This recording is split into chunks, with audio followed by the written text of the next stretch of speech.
Chérie, j'ai absolument besoin de ton aide. Je m'en sors pas. Je suis dans la merde jusqu'au cou. J'ai vraiment besoin que tu m'aides, s'il te plaît.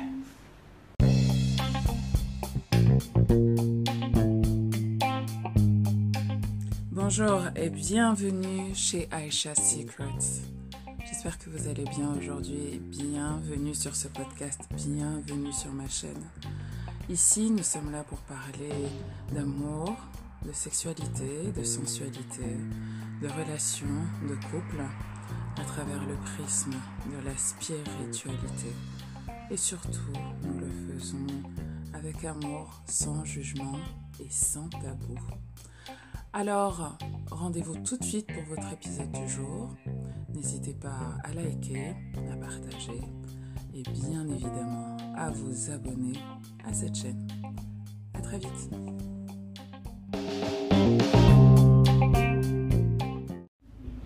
Hello my beautiful Tantra Queens. Comment allez-vous aujourd'hui? J'espère que vous allez bien, j'espère que vous êtes en pleine forme malgré le confinement. Comme je vous le disais sur notre groupe Facebook Femmes Noires Guérison, que je vous invite à rejoindre d'ailleurs si ce n'est pas déjà le cas. J'attends avec impatience vos bébés quarantaine. J'attends avec impatience vos bébés quarantaine. Blague à part, je vous enregistre ce podcast, on est aujourd'hui le 7 avril. C'est la veille d'une pleine lune en balance avec beaucoup de lumière mise sur nos émotions et sur une sphère très importante de nos vies, qui sont nos émotions et nos relations. Et d'ailleurs, si vous voulez avoir un peu plus d'insight sur cette pleine lune et voir un peu comment elle peut vous impacter, je vous invite à aller regarder ma page YouTube principale et mon podcast principal, Thérapies africaines. Oh my God, what is that? Ok. Désolée pour cette interruption. Et aujourd'hui, je voulais vous parler d'un sujet qui me tient à cœur. Vous savez, je vous parle souvent des dynamiques entre énergie féminine, énergie masculine. Alors, si vous êtes hétérosexuel, ce sera entre hommes et femmes. Peu importe votre orientation sexuelle, si vous êtes dans un couple homosexuel, la personne qui est plus dans son énergie féminine et la personne qui est la plus dans son énergie masculine. Et je vous parle souvent de cet archétype-là de la femme forte. Que je vous ai développé à de nombreuses reprises. Je vous ai aussi parlé de la fille gentille, je vous ai parlé de la promiscuous girl, de la fille facile. Et aujourd'hui, je voulais vous parler d'un autre archétype du féminin, c'est la demoiselle en détresse. C'est la fille fragile. La fille fragile. Et comme je vous le dis souvent, en fait, souvent on va être dans plusieurs archétypes de manière successive dans nos vies, sans même nécessairement s'en rendre compte. On va porter ces masques-là de manière successive selon les événements, selon les circonstances, sans nécessairement en avoir conscience. Et là, en fait, le but vraiment, c'est de vous dévoiler certains secrets de la féminité divine et de voir comment ces masques qu'on portait de manière un peu lourde et de manière inconsciente peuvent en fait à un moment donné être un masque qu'on va porter de manière consciente pour être la personne qu'on a envie d'être, obtenir ce qu'on a envie d'obtenir, en particulier dans nos relations. Alors vous allez dire, mais Clarisse, mais c'est de la manipulation, mais t'es pas authentiquement toi. Mais qui vous a dit que vous devez être authentiquement vous avec tout le monde? Who told you that? vous ne pouvez pas montrer toutes les facettes de votre personnalité à tout le monde, en tout temps, en tout lieu, car nous sommes dans un monde en 3 dimensions, pour l'instant, hein. Et à part des personnes qui sont très intuitives, qui sont capables de voir l'aura, qui sont capables de percer en fait tout vos masques, vous n'êtes pas obligé, et vous ne pouvez pas d'ailleurs, être authentiquement vous en toutes circonstances et en tout lieu, porter tous les masques à la fois ou n'en porter aucun. Il n'y a qu'un cercle privé de personnes qui, parce qu'ils vous ont connu suffisamment longtemps et ils ont passé suffisamment de temps avec vous, qui sont capables de reconnaître les masques que vous êtes en train de porter. Le masque de la femme forte, le masque de la femme fragile ou de la demoiselle en détresse, le masque de la fille facile, le masque de la fille gentille. Et donc, ce n'est pas de la manipulation.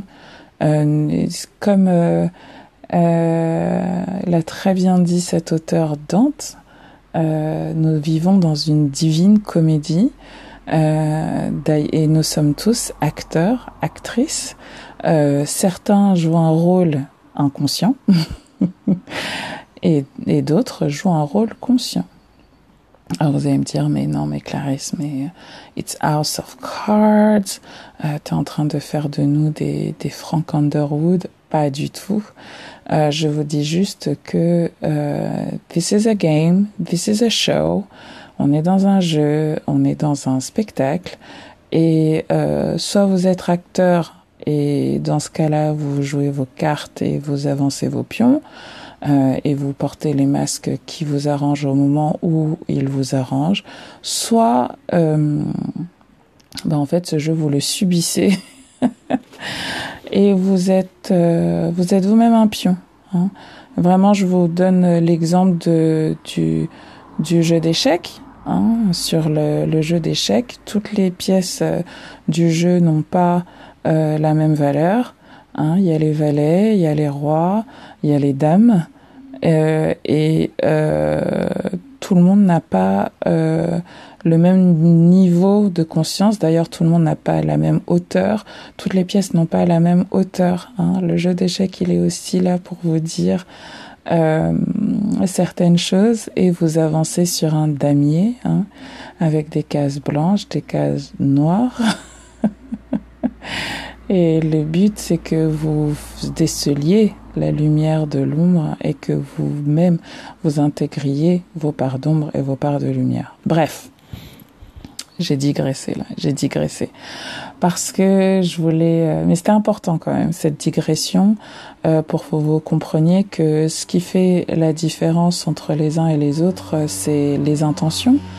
Hein, les intentions, le pouvoir, pas que vous voulez avoir sur vous, sur les autres, mais plutôt celui que vous voulez avoir sur vous, sur votre propre vie, et reprendre les rênes de votre propre vie, ne pas la subir, ne pas être un pion sur un jeu d'échecs, mais être celui qui le conduit et qui le drive. Donc, on va parler de ce masque-là, de la demoiselle en détresse, de la fille fragile. Et pour que vous voyez un petit peu comment ce masque-là peut rentrer en ligne de compte, je vous invite à regarder tous les contes et légendes autour de Cendrillon, la fille fragile, la fille exploitée, hein, de Blanche-Neige.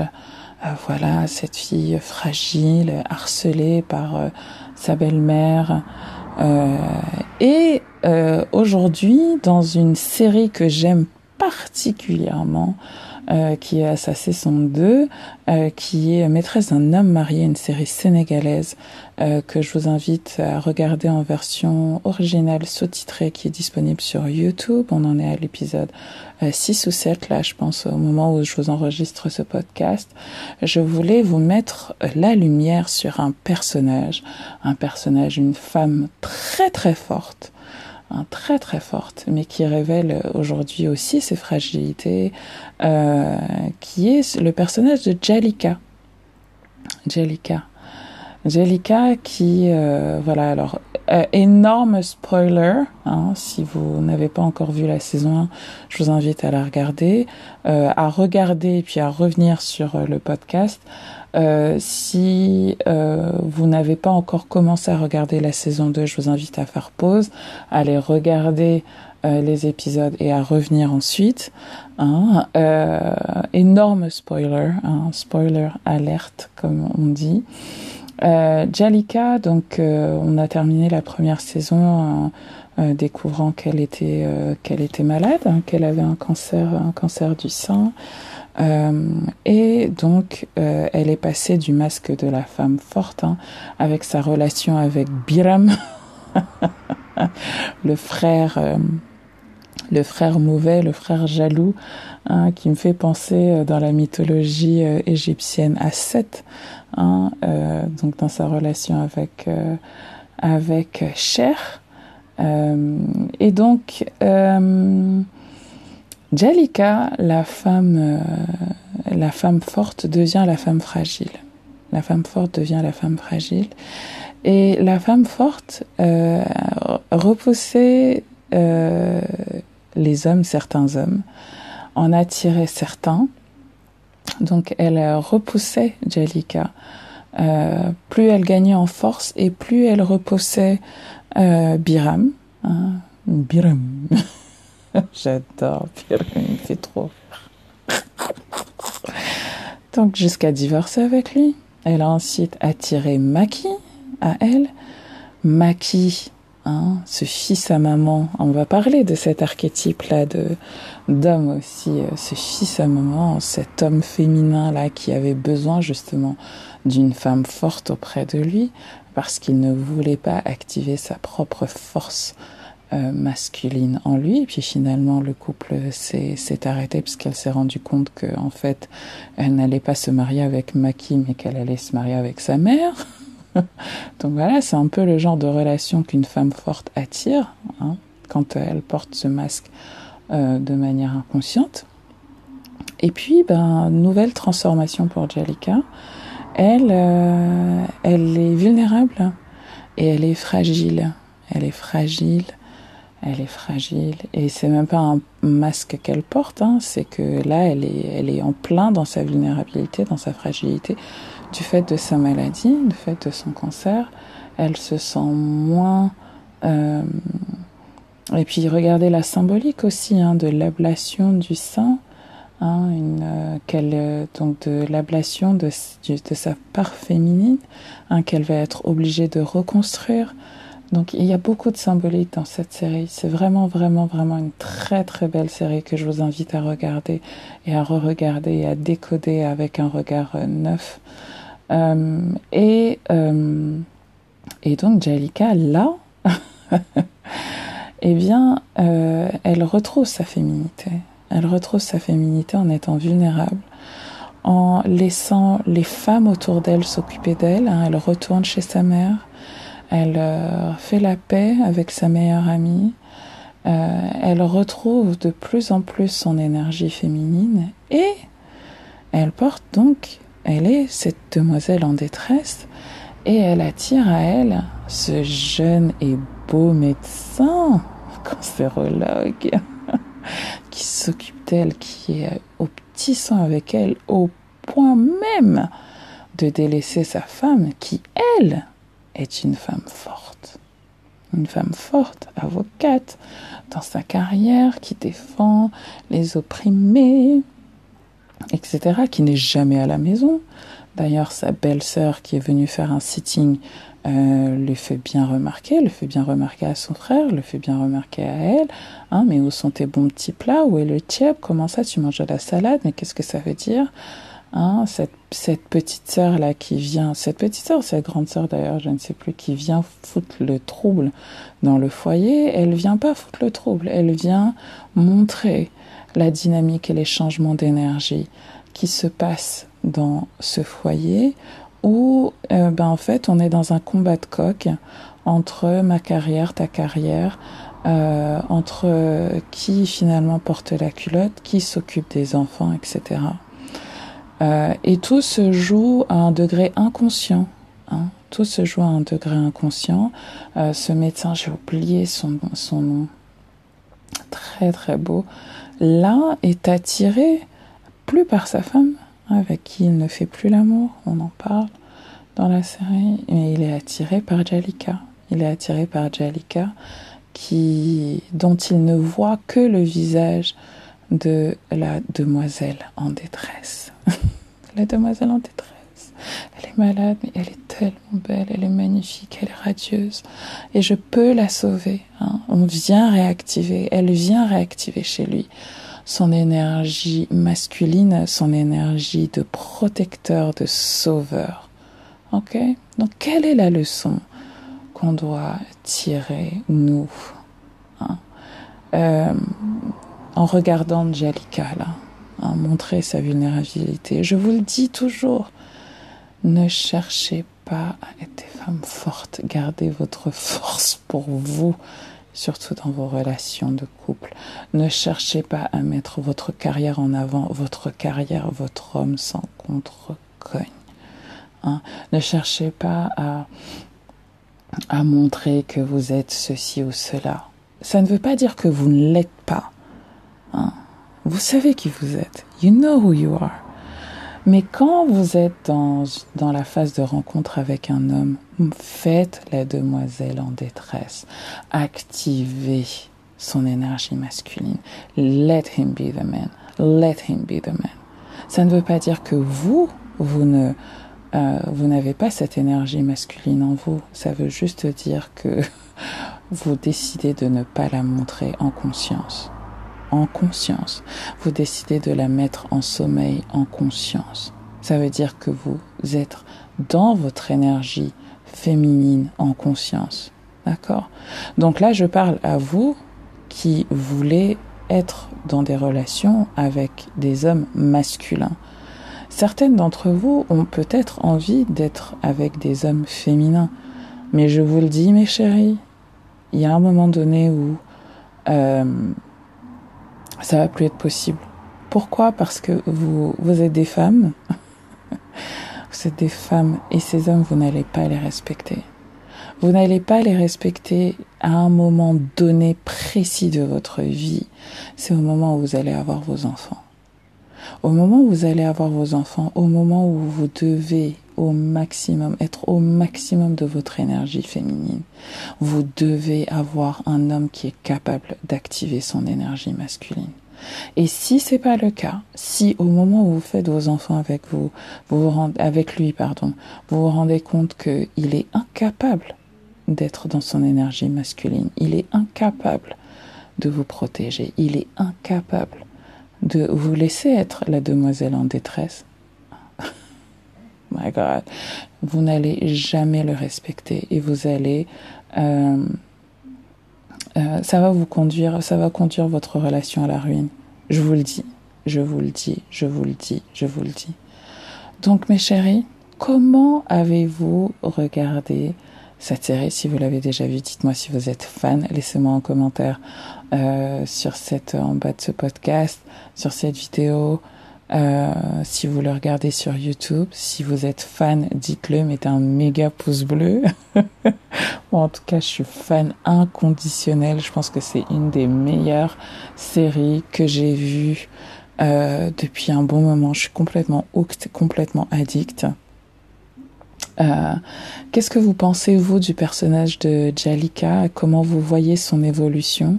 Alors, on va parler d'autres personnages. Je vous ai déjà parlé de Lala, de sa vulnérabilité l'année dernière, quand je vous parlais de est-ce que vous vous autorisez à montrer vos émotions, est-ce que vous vous autorisez à être triste? Je pense que je mettrai également cette vidéo sur cette chaîne, parce que pour l'instant elle est uniquement sur ma chaîne Thérapies Africaines. Qu'est-ce que vous pensez de l'évolution de la série qui s'est longtemps fait attendre, hein, mais là ils sont en train de nous envoyer les épisodes les uns après les autres, c'est vraiment super cool. Est-ce que vous, qui avez longtemps porté le masque de la femme forte, est-ce que vous vous rendez compte de comment ça peut nous porter préjudice? Est-ce que vous êtes prête maintenant à vous montrer plus vulnérable avec les hommes? Si vous vous demandez encore comment activer cette énergie féminine, encore une fois, je vous le dis, rejoignez mon programme African Tantra ou rejoignez Cleva School.